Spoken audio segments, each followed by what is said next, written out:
coming. Welcome to our second digital feed of this fall semester. Today's talk is about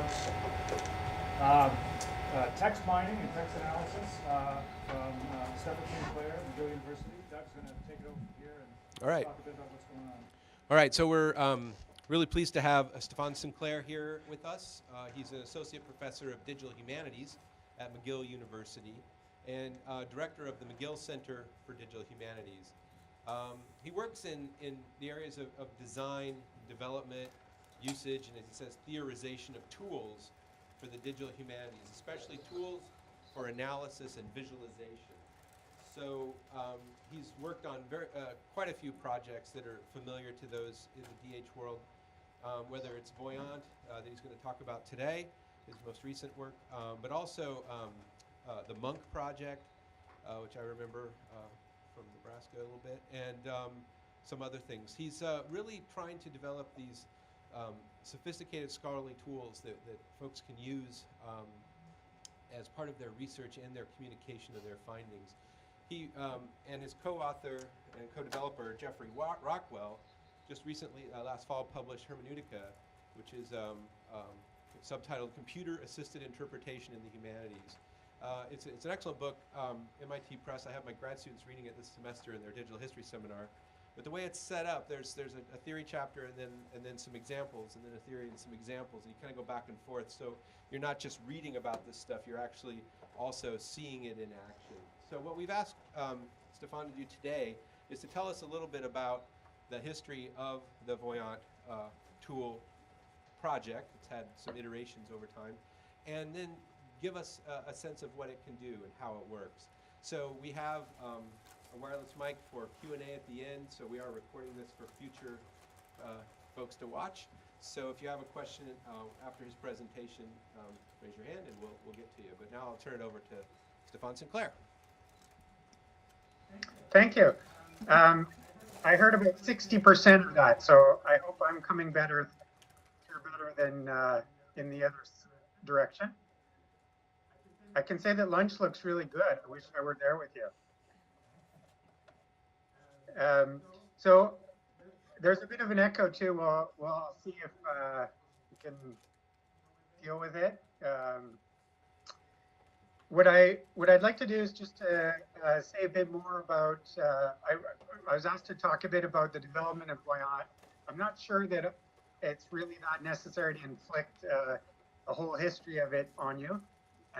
But I think it is relevant to say that my background is in French literature. Once upon a time, in 1990s, I started working on a group called the Oulipo in French, and they were interested in constraints in French literature, where my theory was that the sort of formalized aspects of their writing might provide a foothold for computational methods. And I started developing very much as an amateur. And I say that for anyone who's in the room who's maybe more graduate student and thinking, how do you become a digital humanist? My answer usually is with patience and perseverance and practice. I just enjoyed developing tools that I could use for my own research. And very quickly, I realized that there weren't actually a lot of tools being developed by humanists for humanists. And I think that's an important aspect of the work, because some of how we approach knowledge and discovery and inquiry in the humanities, and I realize the group is brighter than that, but it's been very core to our own activities, is through more of a set of interpretive practices where proving something isn't always as useful or isn't really the point of what we're doing compared to other disciplines where you want to get to more certainty. In some cases, digital humanities, text analysis, visualization might be about serendipity, might be about uncertainty, might be about discovery. And it seems to me that there aren't a lot of tools that are developed with that perspective in mind. And so that's where the niche that we've developed. So what I'd like to do now is to In fact, I want to get to a quick demo of Voyant and show you a bit what it's about. But I thought it would be useful to maybe take a step back and talk about text analysis in general. Why do text analysis? And I'm not going to convince anyone in the space of 20 minutes in a virtual conference like this. But one of the approaches, or one of the answers that I tend to take when trying to justify why I think it's useful, interesting for us in humanities, us doing digital scholarship, to think about text analysis, is the text, incredibly, is still everywhere around us. It's around us every time we do a Google search. It's Twitter, it's any application that we use, we tend to use search. These aren't always very complex, sophisticated use of text analysis, although sometimes they're deceptively complex. They just look simple, like the Google Instant suggest. In other cases, we take for granted some of the text analysis that happens all the time. Your favorite mail client or the mail server is very likely doing some fairly sophisticated text analysis to try and identify spam. We know it's all a constant game of cat and mouse, and we know that it's not always a victory, but there are things like latent semantic analysis that's trying to identify in context and learn from the kinds of using the same sort of text analysis techniques that we can use for literary criticism. One of the things that's really been amazing in the past few years is, of course, the emergence of Google Books and the availability. In this slide, I'm talking about Google Books, its first iteration, which was much smaller. Google Books now doesn't really tell us how many books it has, but it's well into the tens of millions of volumes. And if we take a moment and think about what that represents in terms of potential for exploring the history of recorded textual knowledge, it means we can do searches on text from 1500s to the present day. We can look, as in this screen, at the waning and waxing trends of religion and science. We want to be careful about drawing conclusions prematurely about what we're seeing here. But it's amazing that we can ask questions at this scale and with this sort of simplicity. You can go to Google Ngrams Viewer and you can do the similar sorts of searches. You might be interested in the behavior of different drugs in textual, in written text over time. And again, you can look at that very quickly. There's also some interesting artifacts that we can start to explore. So for instance, there was some scholarship when Google Books was first made available that suggested that actually one of the things that was suggested, unfortunately, in an academic conference is that the trend of the word daughter was fairly stable over time, but the word son had a peak in the 18th century. And there was fortunately someone in the audience who was familiar enough with the history of typography to know that son, the long S of son in typography was such that it was being confused with fawn. And in this graph, we have laughed and last.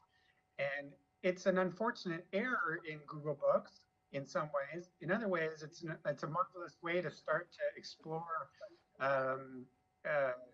some other aspects that we might not have been able to explore textual book history of typography and so on. So one set of answers around why text analysis is that we constantly use text. People say that kids write less now than they used to, and that's wrong. In fact, studies have shown that kids text more, they write more, everyone writes more. There's a lot of video, there's a lot of other media involved, but We are on Facebook, typing, on Twitter, on other media, social media.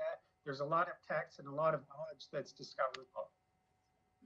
I think partly also we want to be conscious of the fact that if we trust wholeheartedly and without question the way that some the assumptions made about text and text analysis and knowledge and culture, if we leave that to the Facebooks and Googles, you know, it might work out. It might be that we want to challenge from a humanistic or from an academic perspective some of the easy techniques that are done. There's a good example of that where some artificial intelligence for chatbots were reproducing a lot of prejudices and biases, not surprisingly, that were being found in large corpora of text those companies were working with. Another answer to why text analysis, in my mind, and maybe the more interesting one conceptually, is that to me, the digital allows for a exploration of content, of knowledge, of the very nature of digital is that you can reorganize bits infinitely. And for someone who's interested in representation and knowledge and association of things, that's an amazing opportunity because we are only limited by our imaginations. I'm maybe making this a bit caricatural, but if you want to start exploring text, if you want to start representing, if you want to start suggesting associations, I'm going to show a few screenshots. It doesn't actually really matter too much what these are showing. The point is that the digital, the text, is allowing for a proliferation of the ways in which text is being represented, in which we can explore new connections between things that we couldn't explore before because of the magnitude and the complexity of the data. So again, you know, not so much what I'm showing, but the idea that these are all examples of digital humanities scholarship slash more aesthetic, artistic explorations of working with digital text. And that to me is the real promise of this area.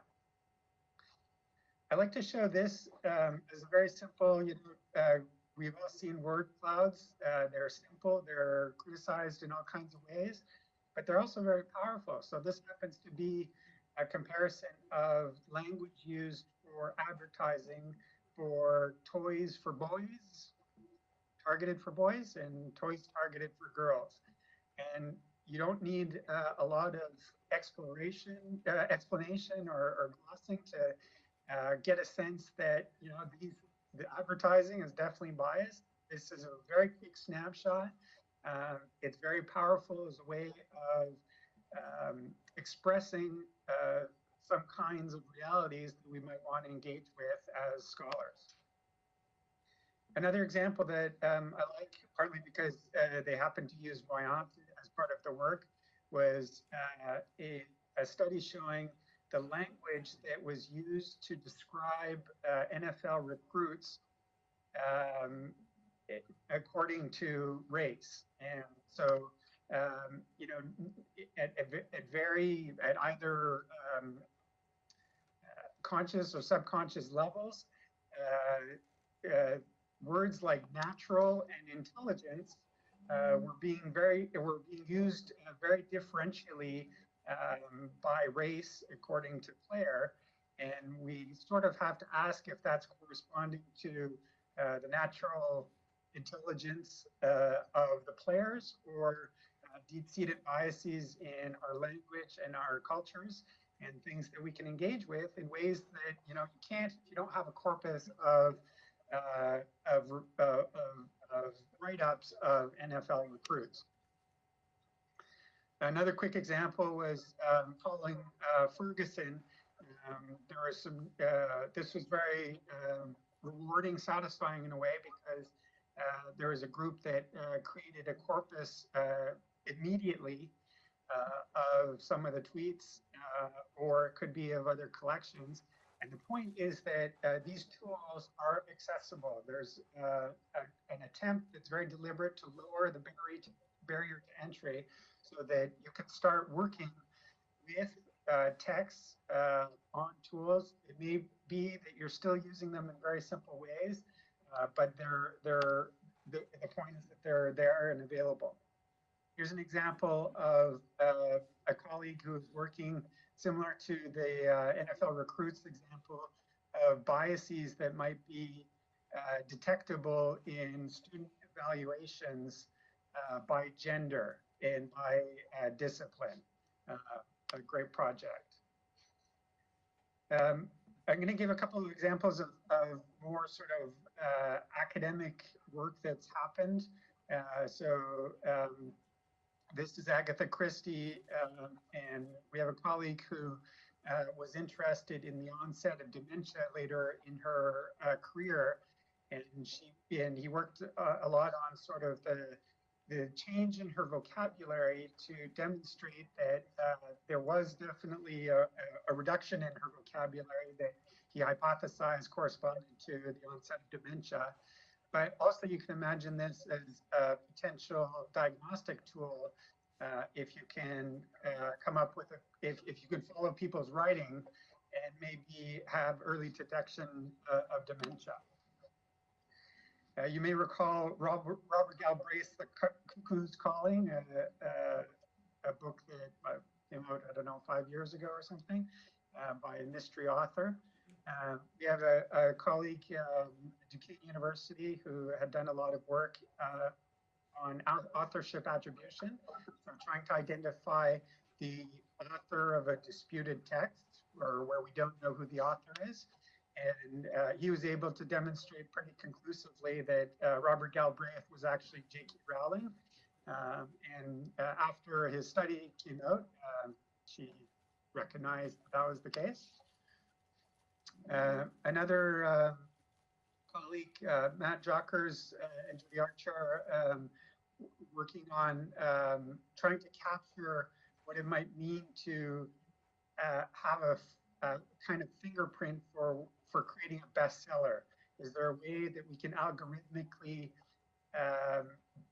anticipate what a bestseller will be? Or for authors, are there ways that are there characteristics in bestsellers that might be interesting to identify?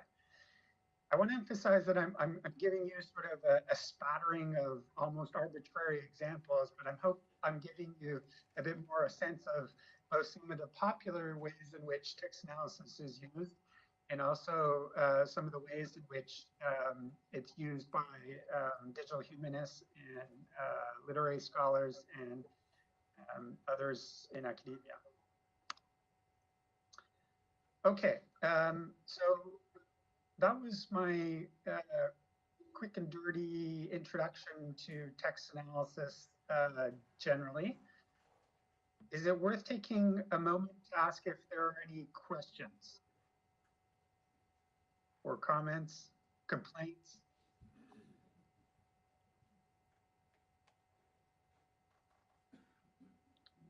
You're either muted or everything's okay? I think we're okay. I have a question. Okay. We have one question.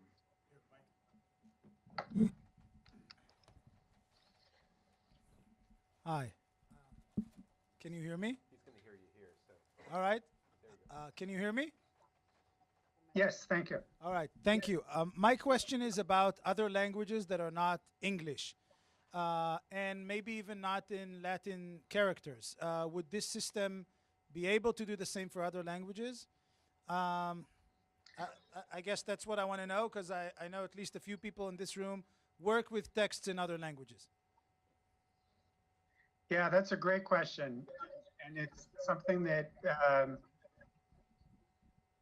I think it's best to say that we grapple with as a discipline. A lot of the development that happens in computer science, happens in for applications that are primarily either English or for European languages. The system that I'll show, Voyant, actually does support quite well other languages, but it does so in a way that because there's actually, you know, a bit of a catch-22 or a choice that you need to make. You either make a tool work very well for a given language. So for instance, a tool might be able to identify synonyms in a given language, but that needs to be programmed for that language. And then sort of the generic use of that tool suffers because all other languages aren't supported. Voyant has erred on the side of supporting more languages, and we've done some work in making sure that things like segmentation of certain Asian languages that have ideograms where word boundaries don't work at all the same that they do in our languages are somewhat supported. So we've done that for some Chinese, some Tibetan, and a smattering of other languages. The short answer is that you can work in Voyant in just about any language if you can input Unicode. Because what it's essentially doing is working with repetition of those characters and trying to propose some patterns that might be interesting. If you'd like, I'll take a moment to show some of that as I'm going along.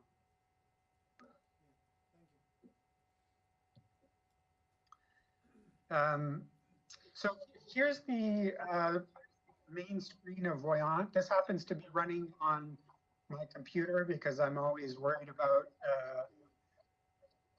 you know, connectivity and that sort of thing. I want to mention that because you can download and install a local version of Voyant, which is good practice in terms of making sure that it's working as quickly as possible and that you can work with, say, copyright text or sensitive text, because you can actually work offline with Voyant. You're in the web browser, but it's not communicating any information anywhere else. You can work on the plane if you want.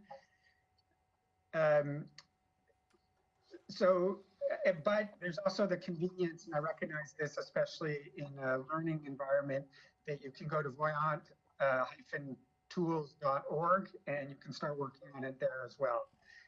And so we have the hosted version that gets a lot of traffic and suffers a bit sometimes because of that, and the local version that I'm running here.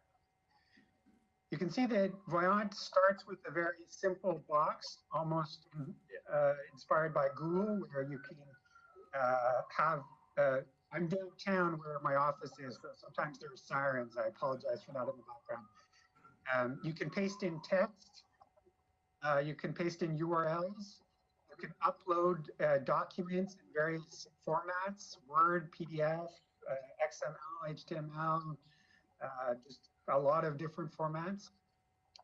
Regarding the question about languages, in fact, the entire interface has also been translated into some languages. There's been some crowdsourced localization with various degrees of success. So, but you know, so for instance, I can choose Hebrew, and you can see that I now go from right to left in orientation of the dialog boxes.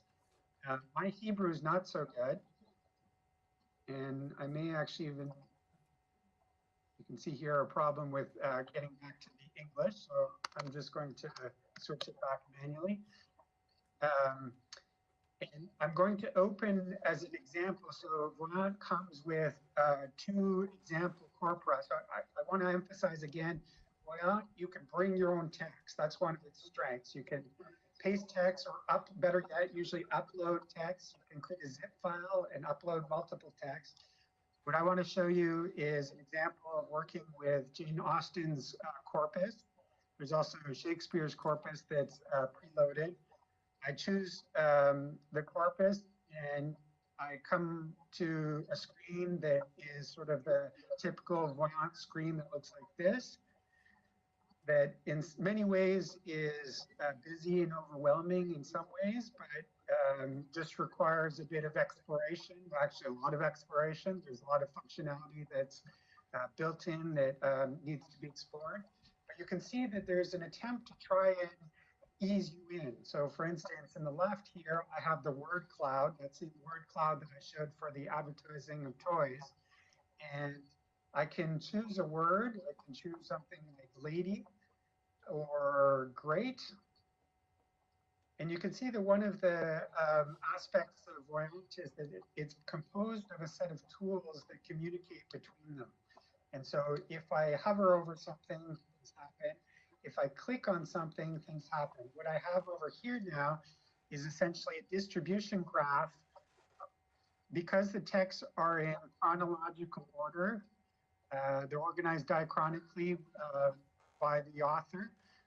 I see sort of that great becomes, or seems to become, it may be worth looking at more closely what's actually happening. Austin doesn't seem to be that interested in the word great in her early career. There's a spike in Emma. It goes back down, and then it comes back up. So I don't know if any of you are Austin's scholars. I'm not, so I can't say anything intelligent about it. But that's the kind of exploration that Voyant is meant to make easy. It's really maybe best said as making easy things easy and some more difficult things at least somewhat possible. You notice that I clicked on this tool, and then what happened down here is that I get the line, it doesn't align very well because the screen is smaller, but I get what's called a keyword in context, where, or a concordance, where every occurrence of the word is shown. So it's not just that I can see that there's a spike in great, but I might want to see how great is being used in the text. So I can start to explore that. I actually have the entire corpus that I can start reading through one occurrence at a time, either by advancing this way or by scrolling here. And so, you know, again, another example of how Voyant is trying to facilitate an exploration of the corpus. I might be interested in not so much individual terms and their distributions. There's a tool called links that's really more about something called collocates, which is the co-location of two terms. By default, I have the term high frequency terms like said, and in fact, this is very common in narrative and certainly common in 19th century literature like this. There's a lot of characters who said things. And so, not surprisingly, said is in a network of words that I can start to explore. I can grab more and more. This tool doesn't know that Elizabeth or Weston or Knightley are character names. What it does know is that these words occur in high frequency around the word said. So this is a good example of how there's no semantic intelligence, but there is really a usefulness to the tool that can be surprising. I might be interested in looking at one word in particular, like Emma. I'm starting to see the limitations of working in a smaller screen. Most of these tools I can break open into a larger screen. And so that's what I'm going to do here. And I will reproduce the same thing. This may not be much more visible on your screens where you are, but the idea is that I can start to look not only at a handful of terms, but a larger set of terms that co-occur with Emma. Again, it's a matter of exploring the space around those documents, around those terms, pardon me. One of the tools that I find very useful is in the summary down here, there's a set of distinctive words. And how that's defined is defined in the documentation, but for our purposes, this is just trying to identify words that are high frequency, but high frequency in that document compared to other documents in the corpus. And so we think things like friend, it's actually spelled like that in Love and Friendship, but spelled differently in subsequent texts.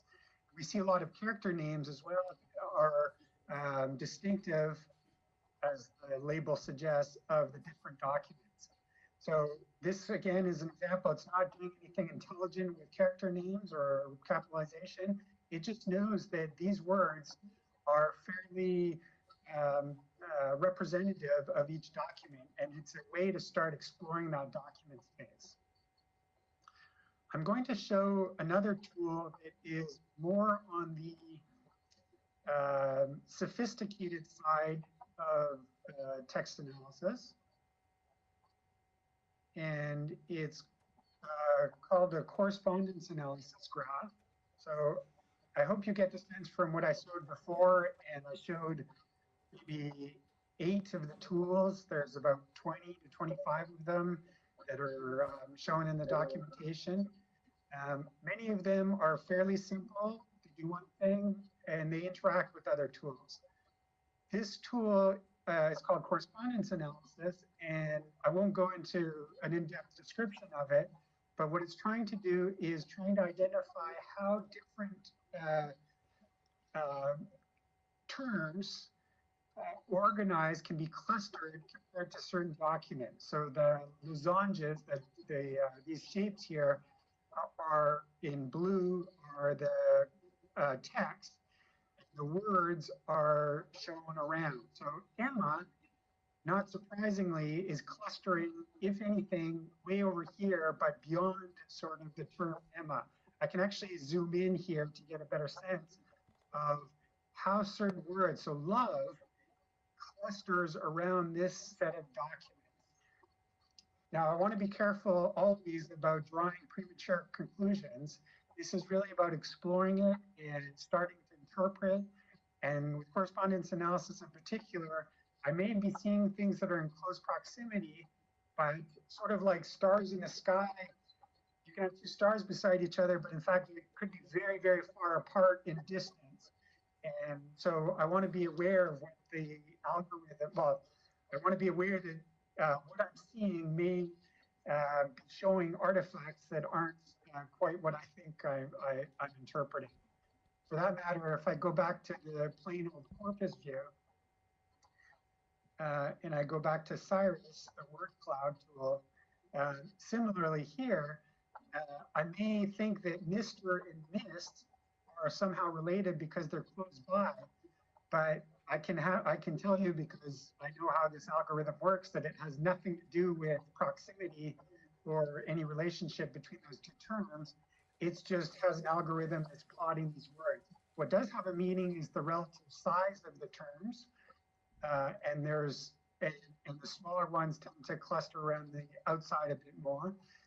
But I want to be careful about drawing conclusions about what I'm seeing based on some of these tools.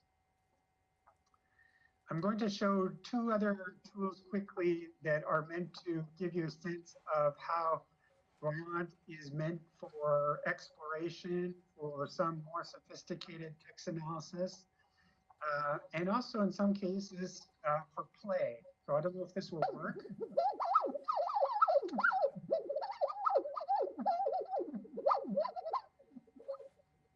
Okay, I heard the echo, so I think it worked.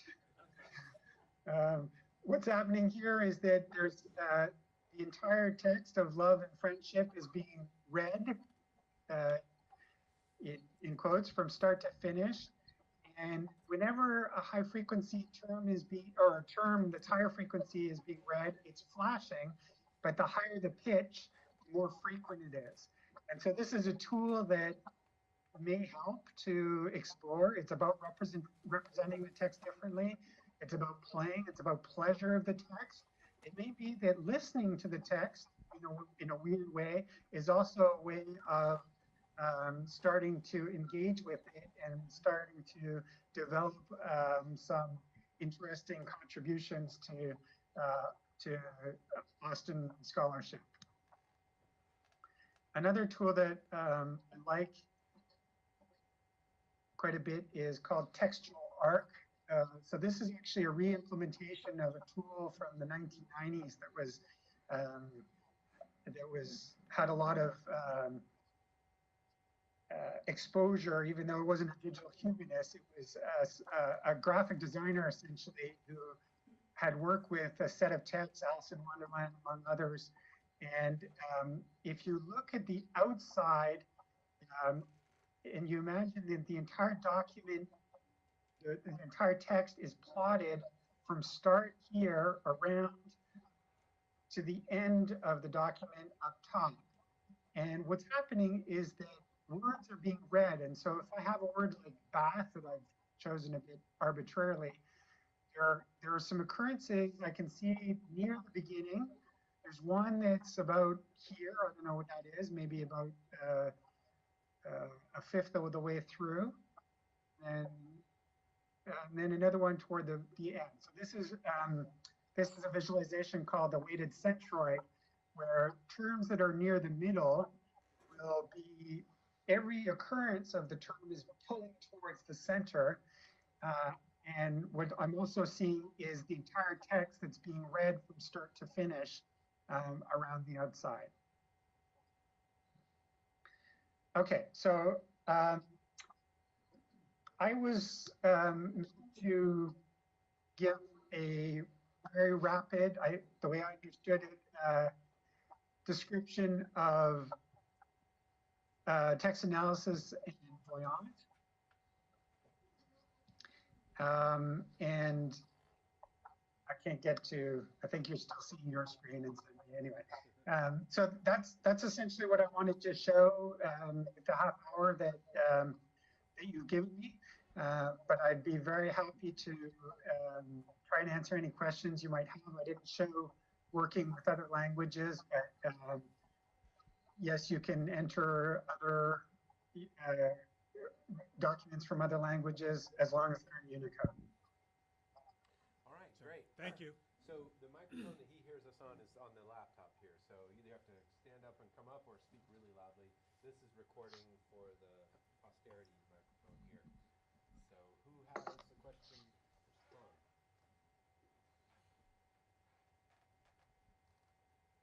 I have one that actually a colleague of ours who couldn't be here today asked me to ask, so I'll bring it up. And that is, do you have? You're not going to ask me about politics. No, no. Yes, actually, Canadian politics, though. So he wanted to ask about examples that you would point to of scholarship that's used Voyant that you think are particularly effective, particularly successful. And also, as connected to that, is there any kind of bibliography or list of projects that have employed Voyant that you can point him to? Yeah. Let me try to share again. There's an old documentation site for Voyant. Are you seeing the screen now? Yes.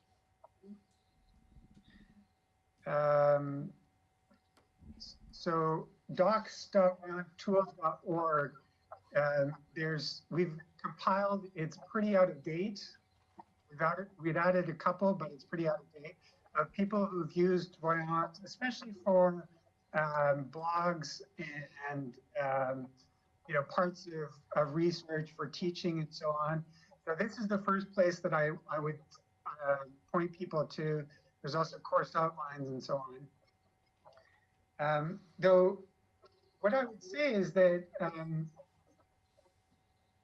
I actually think that the most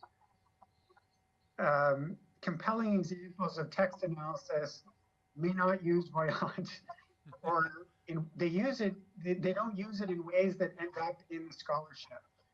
If you think of some of the exploration that I was showing earlier on, where you're sort of, it's a process, right? You're exploring a set of words, you're noticing things, you're questioning. It's really the age-old thing of, as soon as you had spreadsheet programs, accountants were able to say, what if I try this? What if I do that?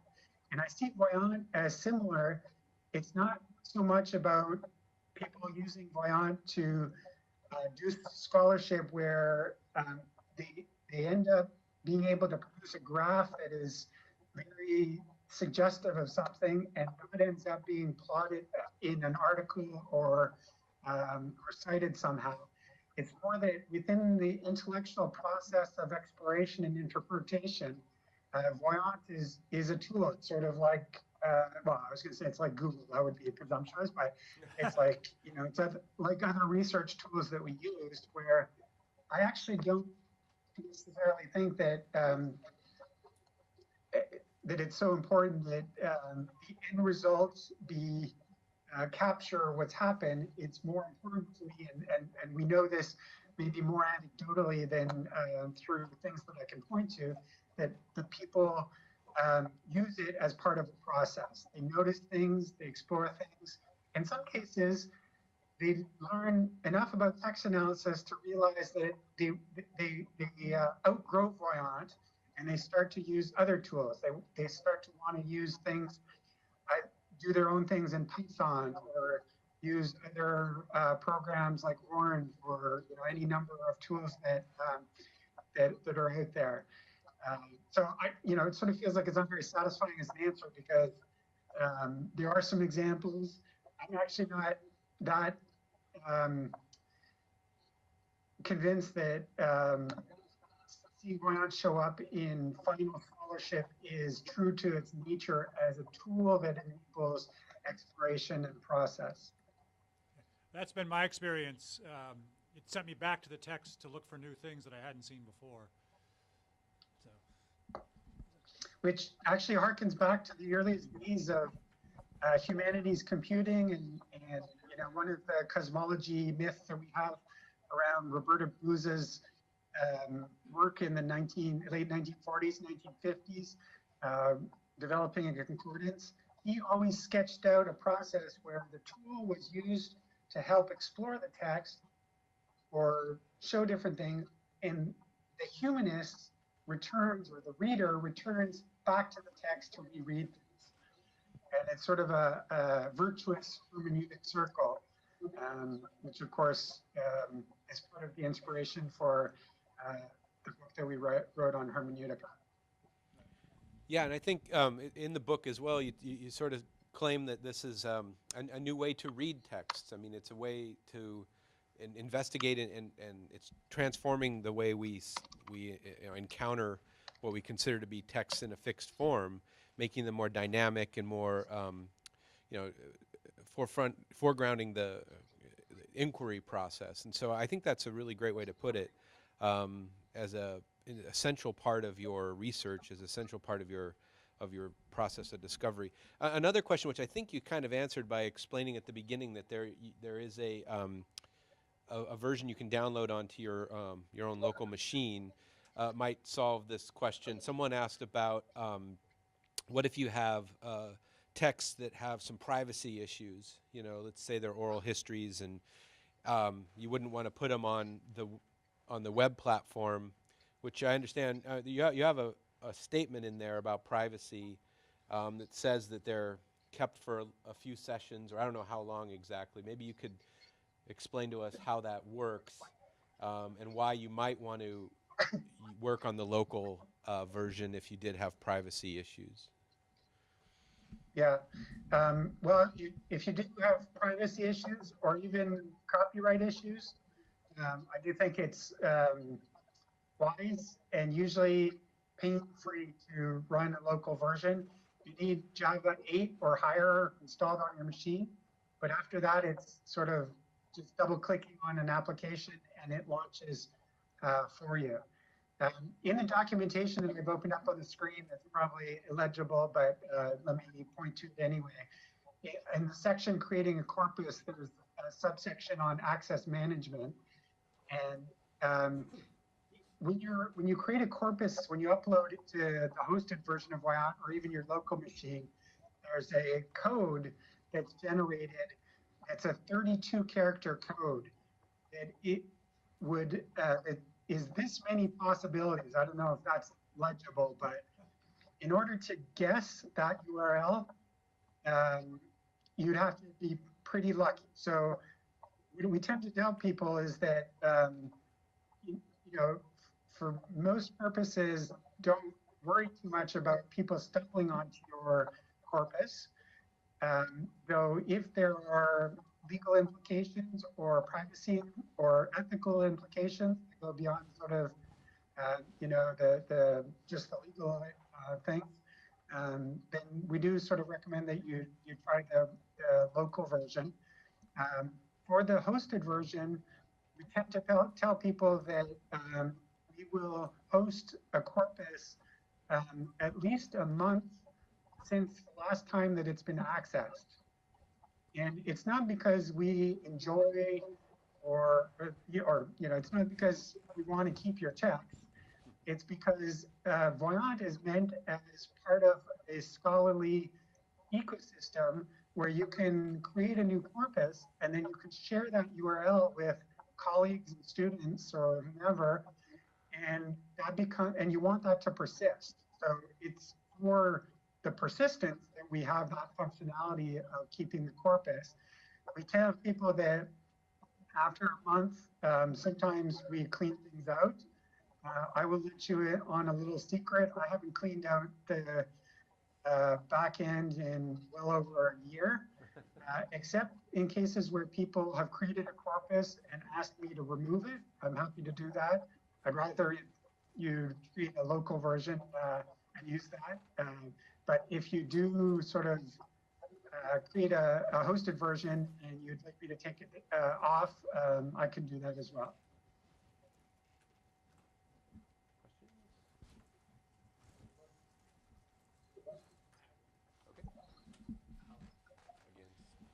Sure.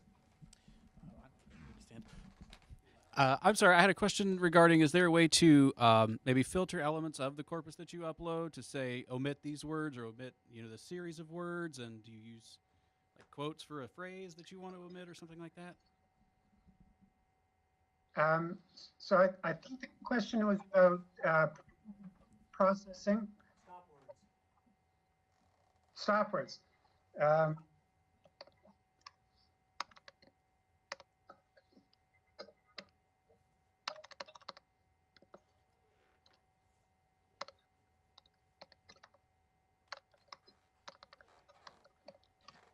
So a couple of things that are worth pointing out, actually.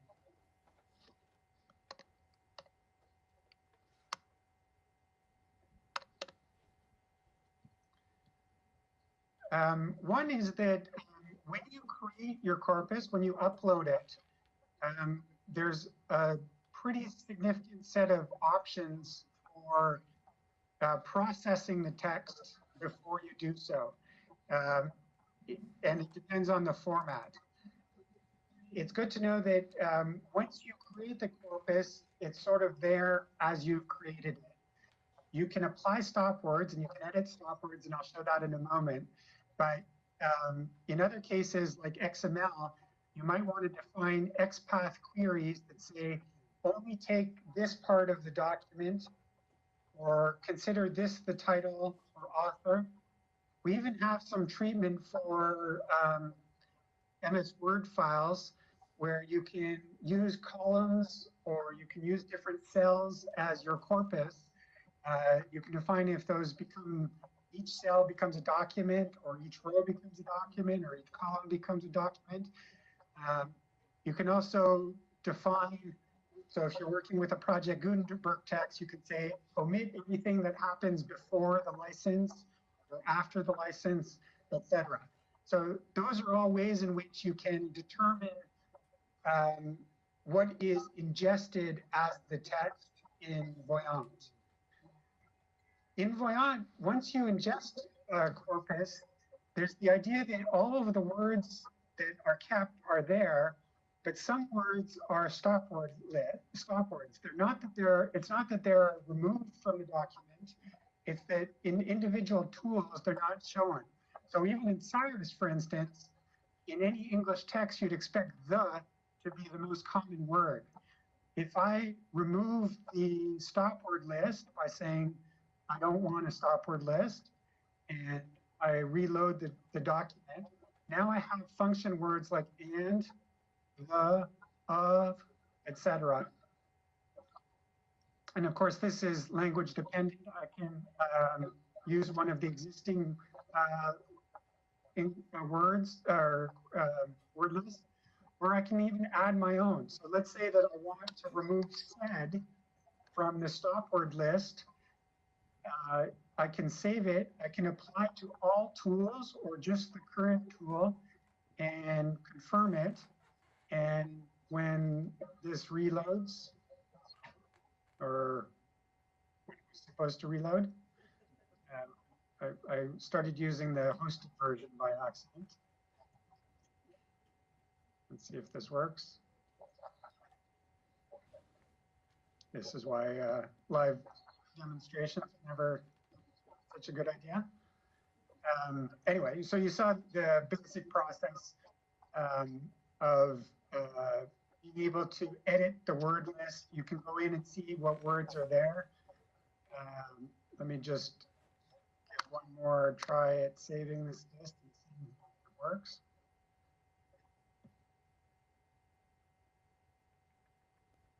Okay, so for some reason that one didn't work. You may recall the first time said was in the word cloud. As it loaded again, it's no longer there.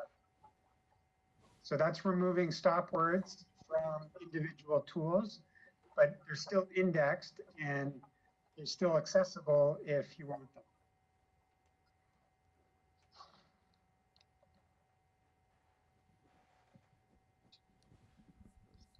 Last call for questions. Yep. Yes, you mentioned XML and HTML documents. Can the tool ingest a document that's already been marked up with something like TEI and then leverage that markup in its rendering analysis later on? I'm sorry, I didn't understand. Sure. You mentioned the tool could ingest like XML and HTML documents. Can it ingest documents that have been marked up with something like TEI and then use that markup or point to an external definition or schema and use that in its later analysis? Yeah. So again, one of the pre-existing input formats is TEI, and that defines sort of the most common tags that are used for extracting parts of the TI header, the body, text, and so on. Notice that some of the tools take liberties with styling documents in terms of paragraphs, lines, and so on. And of course, I can choose TI and then overwrite any of the XML. So if I wanted to have my own tag that defines what the document is, I could do that with an XPath query there. Typically, it requires a bit of experimentation, and that's also a good reason to use a local version rather than the hosted version. Anything that you can define in any XML document can be used. It's not validating, it's not using the schema so much as just assuming that it's well formed in order to extract parts of the document with XPath expressions. Well, listen, we have a few people here who have to get back to work and to class and so forth, so I want to just say thanks very much for your presentation. It was much appreciated, very helpful. Thanks for joining us. So thanks. Bye-bye. See you soon.